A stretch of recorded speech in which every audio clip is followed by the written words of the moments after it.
कभी कभी जिंदगी हमें वहीं वापस लेकर आती है जहां से हमारी कहानी टूट गई थी।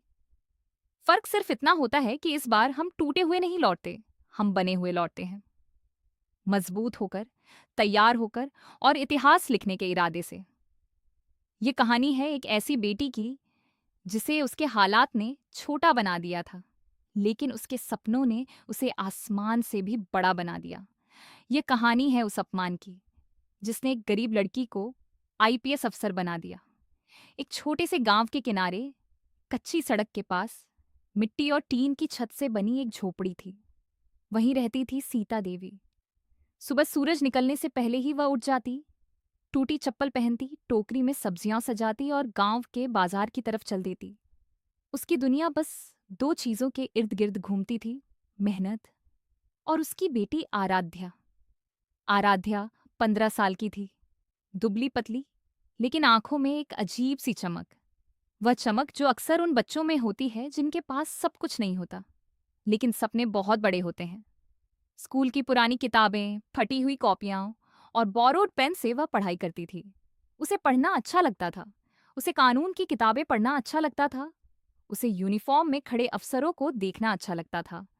एक दिन स्कूल से लौटते हुए उसने पुलिस की जीप देखी। जीप से एक महिला अधिकारी उतरी। पूरा गांव उन्हें सलाम कर रहा था। उस दिन आराध्या देर तक उस दृश्य को देखती रही। घर लौटकर उसने माँ से पूछा, माँ, ये कौन होती है? सीता देवी ने कहा, बेटी, ये बड़े अफसर होते हैं, पुलिस के बड़े अधिकारी। इनके पास बहुत ताकत होती है। आराध्या की आंखों में वही चमक और तेज हो गई। उसने धीरे से कहा, एक दिन मैं भी ऐसी ही वर्दी पहनूंगी। सीता देवी ने उसकी तरफ देखा, मुस्कुराई भी, लेकिन अंदर से डर गई, क्योंकि सपने जितने बड़े होते हैं, गिरने का डर भी उतना ही बड़ा होता है। समय बीतता गया। गरीबी ने कभी उनका पीछा नहीं छोड़ा।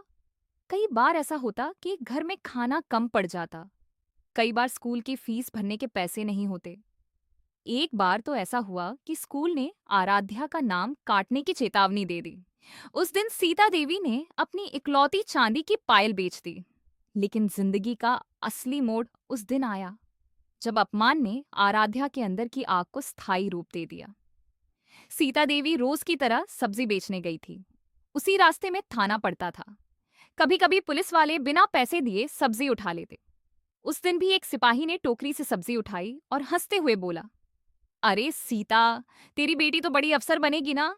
चल, पहले हमारा हिसाब तो दे दे। थाने के अंदर बैठे इंस्पेक्टर ने आवाज लगाई, अरे उसे अंदर भेजो। सीता देवी डरते डरते अंदर गई। इंस्पेक्टर कुर्सी पर पीछे झुककर बैठा था।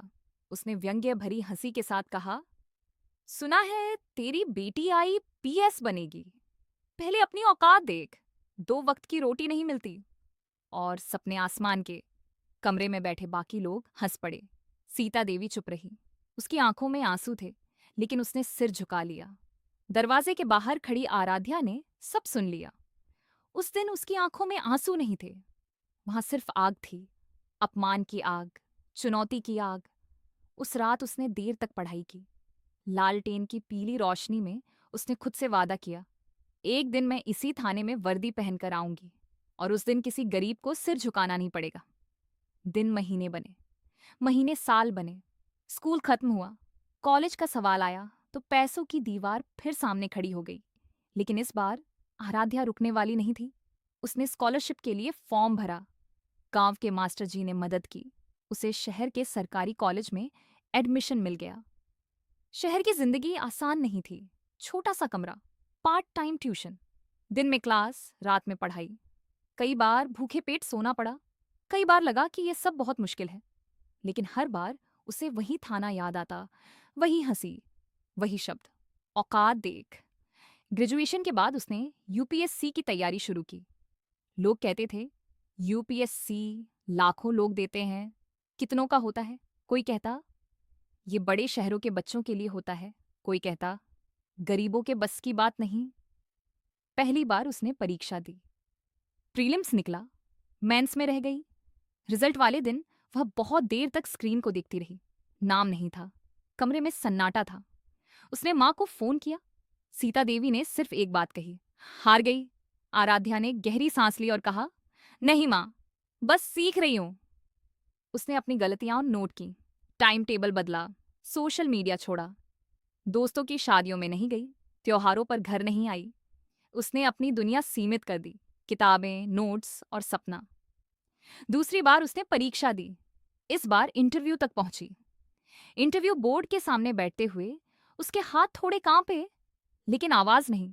जब उससे पूछा गया, आप आईपीएस क्यों बनना चाहती हैं, तो उसने जवाब दिया, ताकि किसी गरीब माँ को अपनी बेटी के सपनों के लिए शर्मिंदा न होना पड़े। कुछ महीनों बाद रिजल्ट आया। वह सुबह थी, उसका दिल जोर से धड़क रहा था। उसने रोल नंबर डाला, स्क्रीन पर नाम आया, अरधिया Sita Devi, Indian police service. वह कुछ सेकंड तक स्क्रीन को देखती रही, फिर उसकी आंखों से आंसू बहने लगे। उसने माँ को फोन किया। उधर से सिर्फ रोने की आवाज आ रही थी। यह हार का नहीं, जीत का रोना था। ट्रेनिंग शुरू हुई। सुबह 5 बजे परेड, फिजिकल ड्रिल, लॉ की क्लास, फायरिंग प्रैक्टिस। कई बार शरीर जवाब दे देता, कई बार पैरों में छाले पड़ जाते, लेकिन हर बार उसे याद आता, मैं यहां तक किसी को गलत साबित करने नहीं, खुद को सही साबित करने आई हूं। ट्रेनिंग के दौरान उसे समझ आया कि वर्दी सिर्फ ताकत नहीं, जिम्मेदारी है। कानून सिर्फ किताबों में नहीं, लोगों की जिंदगी में होता है। समय बीता। वह एक काबिल अधिकारी बनकर निकली। पहली पोस्टिंग शहर में मिली। उसने ईमानदारी से काम किया, कई मामलों में सख्ती दिखाई। धीरे धीरे उसका नाम बनने लगा। 10 साल बीत गए। एक दिन उसे ट्रांसफर ऑर्डर मिला। उसने फाइल खोली, पढ़ते पढ़ते उसका हाथ रुक गया। पोस्टिंग, वही जिला, वही गांव, वही थाना। कुछ पल के लिए कमरा शांत हो गया। अतीत की आवाजें जैसे फिर से गूंजने लगीं, लेकिन इस बार उसके चेहरे पर मुस्कान थी। जिस दिन वह गांव पहुंची, पूरा प्रशासन लाइन में खड़ा था। सरकारी गाड़ी थाने के बाहर रुकी। दरवाजा खुला, वह उतरी। कंधों पर सितारे चमक रहे थे। नाम प्लेट पर लिखा था, ASDV IPS। थाने के अंदर वही दीवारें थीं, वही फाइलों की गंध, वही बरामदा। लेकिन माहौल बदल चुका था। वही पुराना इंस्पेक्टर अब रिटायरमेंट के करीब था। उसे नहीं पता था कि नई एसपी कौन है। जब उसे बुलाया गया और वह कमरे में आया, तो सामने वर्दी में बैठी अधिकारी को देखकर ठिठक गया। पहचानने में उसे कुछ सेकंड लगे, फिर चेहरा पीला पड़ गया। तुम? उसके मुंह से निकला। आराध्या ने शांत स्वर में कहा, जी, वही लड़की जिसकी औकात पर आपने सवाल उठाया था।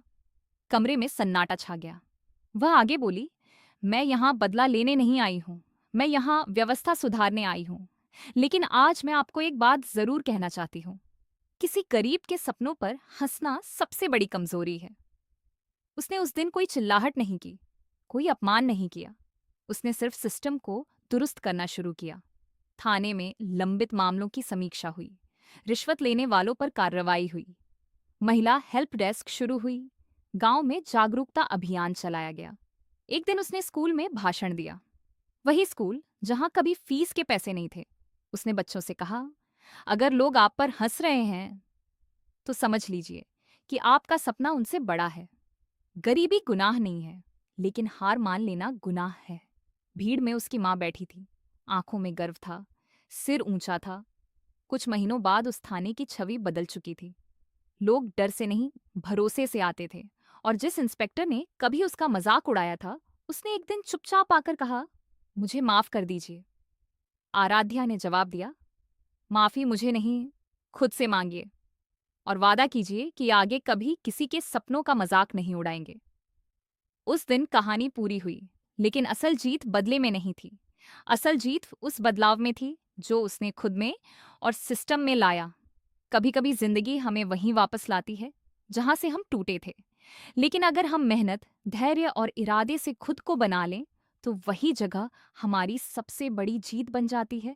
और याद रखिए, किसी को उसकी हालत से मत आंकिए, क्योंकि अगली वर्दी, अगली कुर्सी, अगला इतिहास शायद उसी का हो।